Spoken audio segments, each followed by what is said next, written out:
Hello and welcome to the Gaggle What We Challenge, and if necessary, destroy media narratives. I'm George Szamuely, and I just want to record a very short podcast on the increasingly acrimonious relations developing between two NATO and EU member states, namely Poland and Hungary. It's not too surprising that there should be such bad relations, but there's a lot of guff that's often talked about this long historic friendship between Poland and Hungary.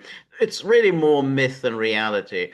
Poland and Hungary have had good relations in the past. They've also had very poor relations in the past.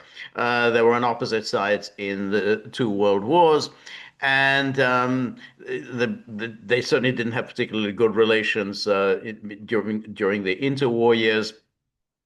And they have poor relations now, largely because they've taken sharply divergent views on the war in Ukraine. Poland is one of the most belligerent, war hawkish, Russophobic states in Europe. It's eaten up with hatred towards all things Russian. And wants somehow to inflict some horrible, dreadful defeat on Russia. The Polish ministers, such as Radek Sikorski, the Poland's foreign minister, he was previously Poland's defense minister, speak openly about inflicting a strategic defeat on Russia. And but Hungary, of course, takes a very different view. Hungary has, from the start of this war, been advocating for peace. You'll recall right from the start, Hungary made clear that it would not ship any arms to Ukraine and would not permit its territory to be used for the transshipment of arms into Ukraine. And at every juncture, at every NATO meeting, at every EU meeting, Hungary has repeated the same message that this war makes no sense. This war needs to be brought to an end. There should be peace. There should be negotiations. The sanctions are hurting the sanctioning countries, namely the NATO and EU countries, more than they are hurting the sanctioned country of Russia. And of course, this acrimonious relationship has got much worse during the past week or so, when there was a lot of excited speculation that Budapest would be the scene of a peace summit between President Trump and President Putin, and with Viktor Orban, the Hungarian Prime Minister, obviously acting as host and obviously pressing both sides to come to an agreement. So well, obviously Hungary had now become elevated on the world stage as the supposed facilitator of the end of the war. Now, this, of course, caused anguish, fury, rage in Poland, which, of course, wants this war to continue indefinitely, of course. And they've made their feelings known about this upcoming summit. The summit is now, of course, been postponed indefinitely. But during the time that it seemed as if the summit was on, Polish Foreign Minister Radek Sikorski had announced that should Russian President Putin's plane enter into Polish airspace, then Poland will be obligated under the terms of the Rome Statute, which is, of course, the governing statute of the International Criminal Court that Poland is a member.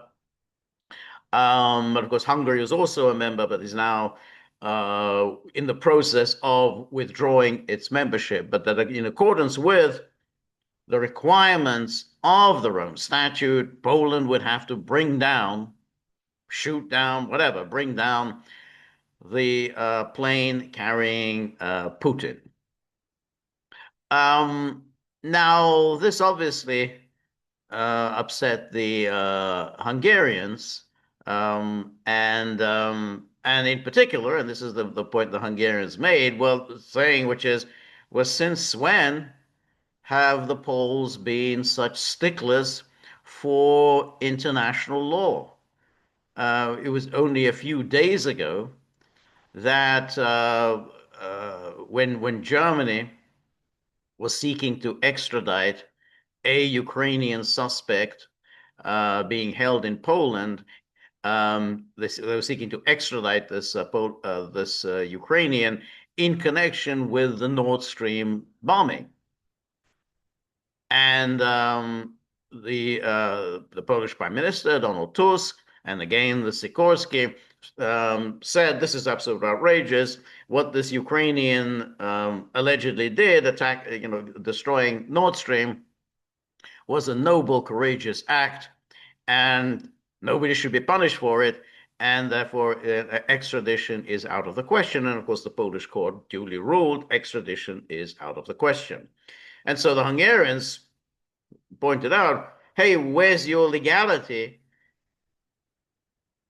A terrorist act has been perpetrated, private property has been destroyed, investors are out of money, um, a vital piece of infrastructure necessary for German economy has been obliterated, and you're saying this is justifiable.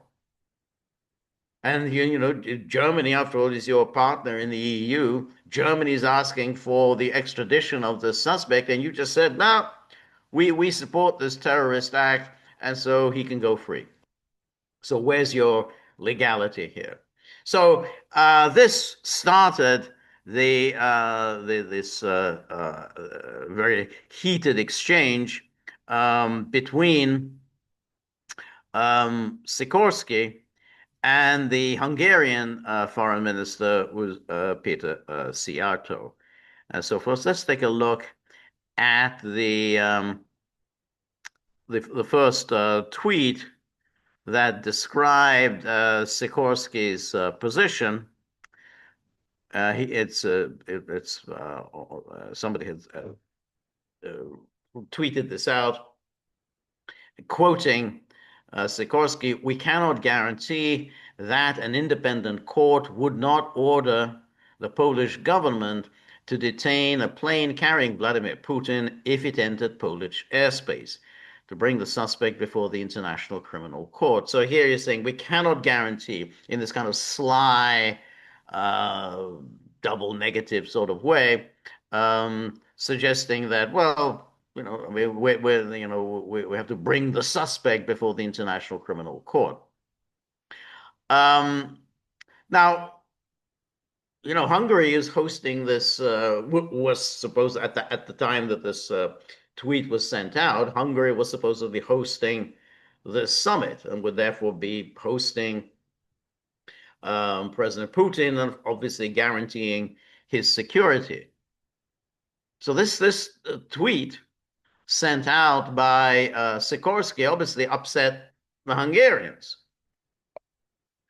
And now, of course, one should also say that Sikorski is being completely reckless here because, of course, if Poland were to do this, if Poland were to bring down Putin's plane, and if Poland were to seize Putin, arrest him, abduct him, and hand him over to The Hague, then of course Poland would have engaged in a warlike act against Russia, and Poland would be hit by Russia. Poland would come under a military attack from Russia. Sikorski may think that in such circumstances, Poland is safe because Poland will then invoke Article 5, which supposedly obligates the 32 member states of NATO to come to one another's aid. And as we've discussed many times here on the gaggle, that really isn't what Article 5 says. Article 5 simply says each member state will have to make its own decisions as to what it will do in those circumstances, what assistance it can offer the state that has been attacked. But the problem is, of course, is that by arresting and abducting Putin, Poland will have committed an aggressive act against Russia, and therefore this would be in violation of Article 1 of the North Atlantic Treaty, which is that no NATO member state gets into any conflict with a non-NATO member state. So here, Poland would have been the aggressor, would have provoked this conflict with Russia, and then under those circumstances, no NATO member state would be obligated to come to Poland's assistance. In which case, Poland will be facing Russia all by itself. I don't know whether Sikorski fully realizes this, but somebody should explain to him that that picking a fight with Russia and then expecting NATO to come and back you up is truly a fool's errand. Anyway, so that was the tweet that Sikorski sent out. And then Szijjártó, the Hungarian foreign minister, obviously was a little agitated by this. And then he responded, is Radek Sikorski talking about the independent court, which on Donald Tusk's orders refused to extradite the terrorist who blew up the Nord Stream pipeline? Yeah, I mean, you're basically saying, are you really going to talk about legality? And then Sikorski responded and says, Peter, I am proud of the Polish court, which ruled that sabotaging an invader is no crime. Now, that is already saying sabotage. It means that, you can just simply blow up anything anywhere. And as long as you say that this is helping an invader, remember, this was the Nord Stream pipelines were built by private investors, and they were built in order to help Germany. It was the Germans who wanted the Nord Stream pipelines built because the Germans wanted to get around Ukraine because it was transporting gas across Ukraine was causing problems because Ukraine continued to halt the gas flows, whether it was because they were siphoning off the gas themselves for their own use or siphoning it off for selling the gas themselves. But there were these constant interruptions of the flows of gas. And of course, Ukraine was not paying its bills to Russia. So the Germans approached the Russians and said, can we get around Ukraine? And the best way of getting around Ukraine was, of course, to build a pipeline under the Baltic. So it was the Germans who did this. And again, it was private investors. So to say that, somehow we're hitting Russia, well, you're hitting the Germans. You're hitting investors who are out of pocket. So it's a terrorist act. No, just undoubtedly, it's one of the biggest acts of industrial sabotage in the world. There's never been such industrial sabotage on this scale. And here's Sikorski defending it. Said, "Oh well, it's okay. If it hurts Russia, then I'm good with it." And then he says, "Moreover, I hope your brave compatriot Major Magyar finally succeeds in knocking out the oil pipeline that feeds Putin's war machine, and you get your oil via Croatia." Now, what he's referring to here is the Druzhba pipeline that transports oil from Russia into Hungary. But this oil pipeline traverses Ukrainian territory, and it has been under attack repeatedly over the past few months. And this Major Magyar is an ethnic Hungarian. He supposedly, who knows whether this is true, but it's been reported that he was the person. He's an ethnic Hungarian serving in the Ukrainian armed forces. And he was the person who attacked the Druzhba oil pipeline. So that's why he's gloating. Oh, Major Magyar, he's your compatriot. He did this, and I hope he's successful. So here he is openly advocating the terrorist destruction of an oil pipeline vital to Hungary's economy, vital, incidentally, to Hungary's citizens who expect to be kept warm over the winter months. So he's saying, yeah, I hope this will be destroyed. I hope, I want to see this pipeline destroyed. This pipeline that is essentially your lifeline, you Hungarians' lifeline. This is what is bringing you energy to feed your factories, energies to heat your homes. I hope it'll be destroyed. So that's the Polish foreign minister telling a Hungarian foreign minister, I hope this pipeline that's vital to your needs will be destroyed. And then he tells, well, you get your oil via Croatia. Well, the first response is, would be to anyone as well, who the hell are you to tell us where and how we get our oil?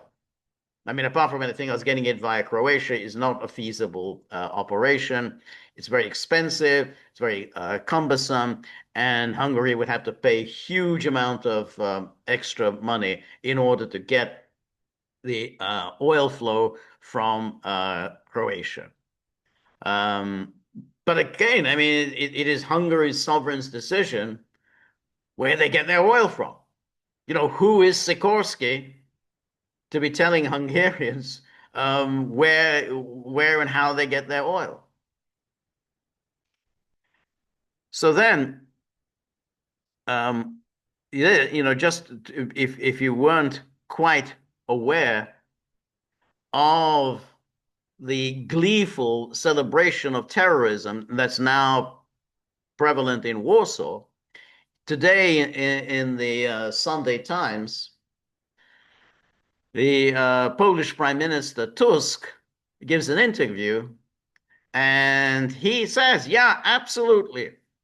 Put me down for supporting Ukrainian terrorism. Here's Tusk.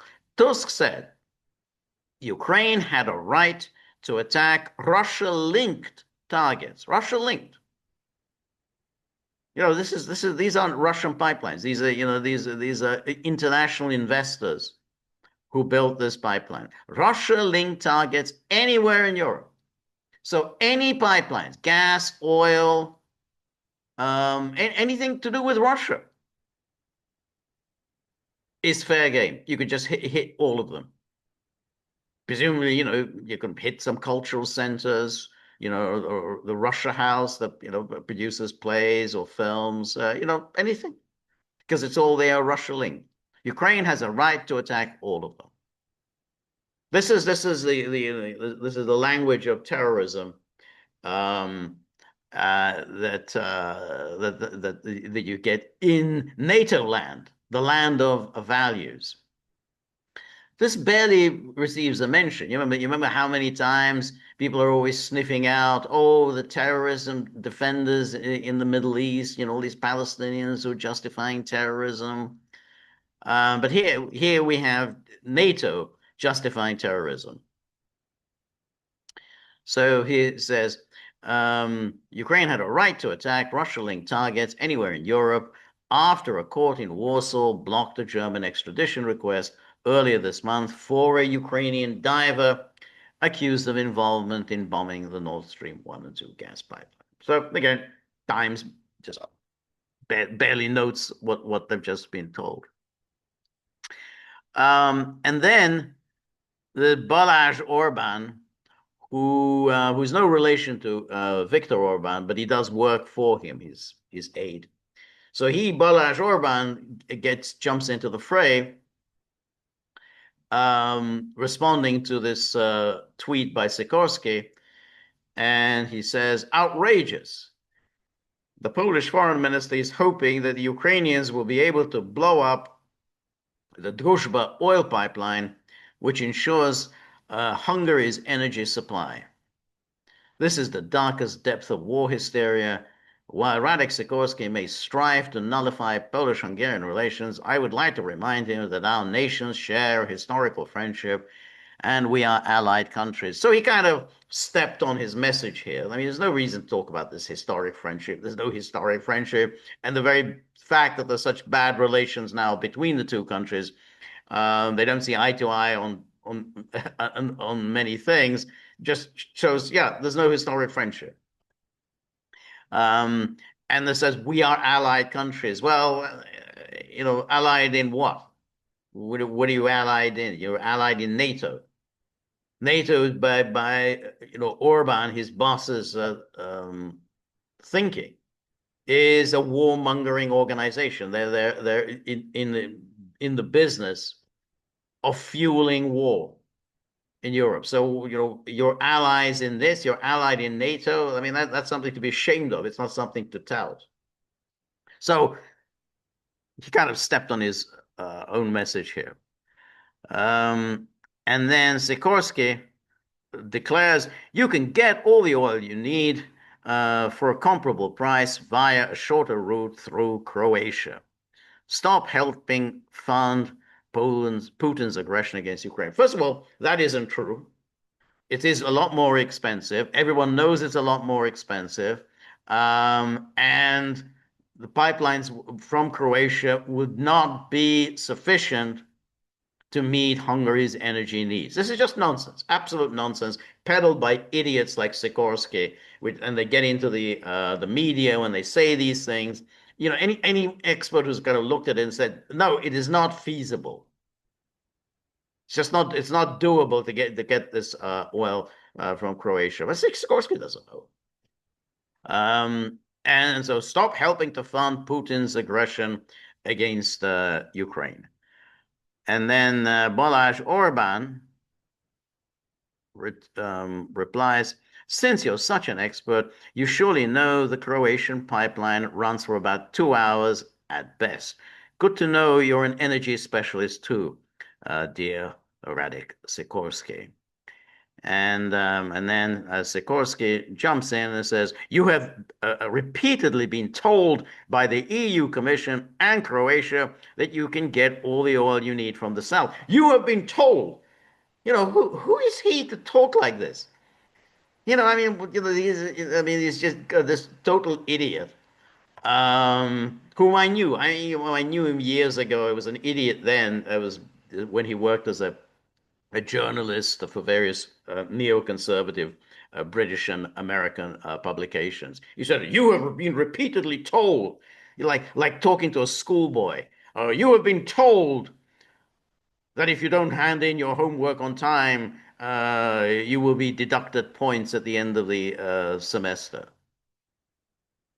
You are by the EU Commission and Croatia, you can get all the oil you need. Who the hell is the EU Commission? What do they know about oil? What do they know about the energy industry? What do they know whether you can replace oil coming from Russia by oil coming from Croatia? Remember, Croatia is not an oil producer. This is oil that would be shipped to Croatia, and then Croatia would have to unload this oil and then send it on its way to Hungary. Very cumbersome process. And the whole idea that Ursula von der Leyen or Kaja Kallas or Radek Sikorski have the slightest idea about, about replacing oil from Russia, from oil via Croatia is just is insane. And then he says, you have been told, and then he says, please obey President Trump.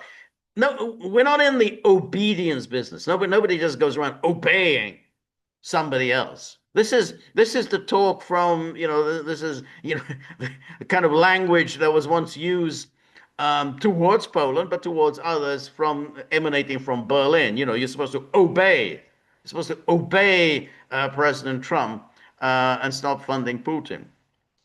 Even Trump, who's supposed to be obeyed, never issued an order and expecting it to be obeyed. So this is just a complete, the height of insolence.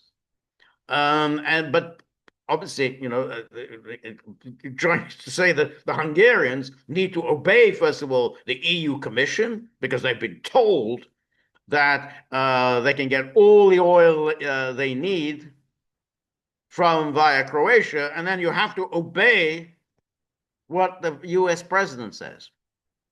So this is the level of idiocy that prevails in Europe. Now, the problem here, of course, is that people like Sikorski, Tusk, Kaya Kallas, the various Landsbergises in Lithuania, these are the noisiest blowhards in Europe now. They're all warmongers. They all want to continue with this war for as long as it's possible. And the kind of the reasonable voices of Hungary, namely Szijjártó and Orban, are being silenced. And I think the Hungarian position has been undercut by President Trump's abrupt reversal from his more uh, you know, open to negotiation position that he had held up until last week when he, abruptly reversed himself and imposed sanctions on Russia and threatened further sanctions. So that the Hungarian position, the one kind of sensible position in Europe, has now been undercut by Washington, and of course that has helped fuel this the insolent language used by Radek Sikorski and, of course, Donald Tusk. Anyway, that's the state of play in NATO land. So thank you very much for joining me. And remember, if you like the gaggle, please like, share, and subscribe. See you soon. Bye bye.